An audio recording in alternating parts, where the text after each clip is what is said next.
Hello, welcome to the show today. I'm Alex, and we're going to continue talking about the fallout of the Charlie Kirk assassination. As we know, the left and right, they are just pointing fingers at each other. The right is pointing fingers at the left, saying the inflammatory rhetoric on their side is what has led to this happening in the first place.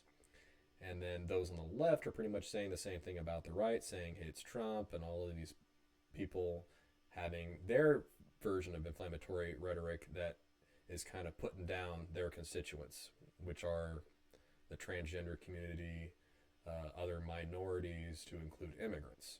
So, as we know, with the Trump administration, there's been a lot of ICE raids. There's been a lot of a broader discourse about kind of pro nationalism, saying, we don't like a lot of the people that are being represented on the left. And there's really no secret that Trump speaks his mind and he says these things. And, people get angry and protest as a response. But uh, there can be a proportion to that response, of course, that does not involve violence. So Charlie Kirk being assassinated has basically been the straw that broke the camel's back.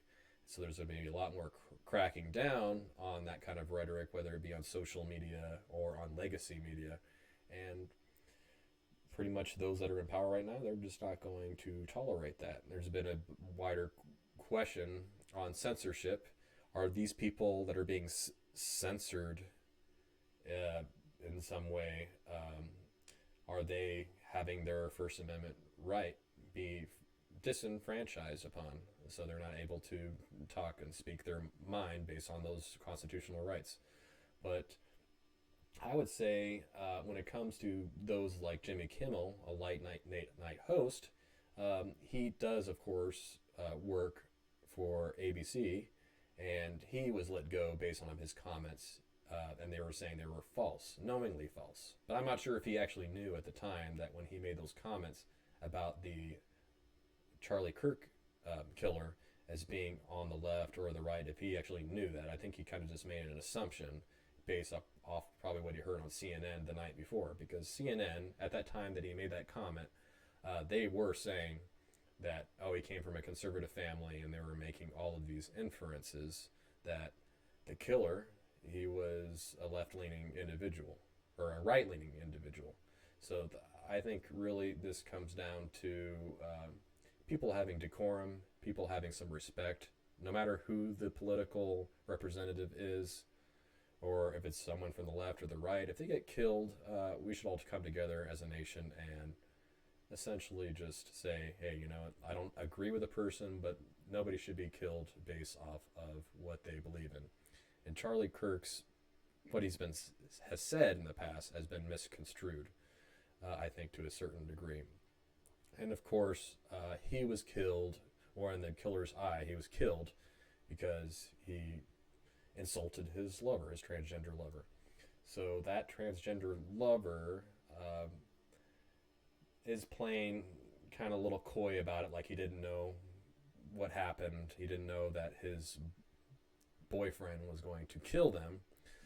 But I have some doubts about that. And the reason why is because if you look at the text messages they exchanged between each other, it's almost like they kind of staged it, saying, "Oh, my love," and this and that.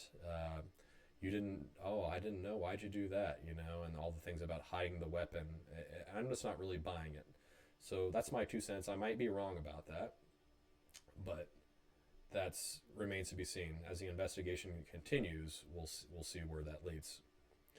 But in other news related to Charlie Kirk's death, we have Trump and Elon Musk getting back together at the memorial, which is include several thousands of people. It's quite a spectacle, and maybe they'll make amends and be in each other's corner again. Because really, what happened was Elon Musk was very unpopular for a while, and I frankly think that he just wanted to get away from the situation. But maybe that the dust is settled. Maybe he'll get back on board with the Trump administration. We'll see about that.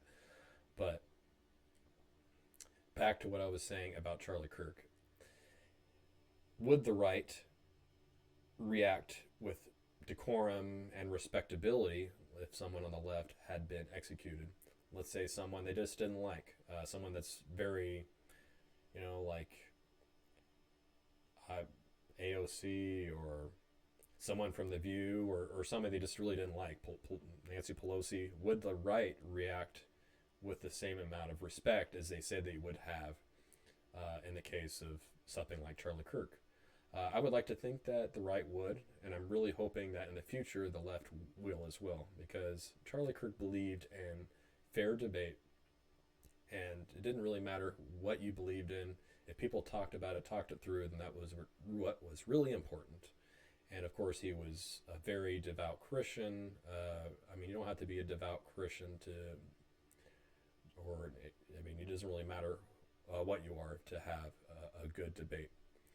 But I think really moving forward as a nation, I think it's really important to make the distinction on whether you hear somebody as your enemy and whether or not it's proportional to go and do something violent. And I would say that it is not proportionate. It's not appropriate.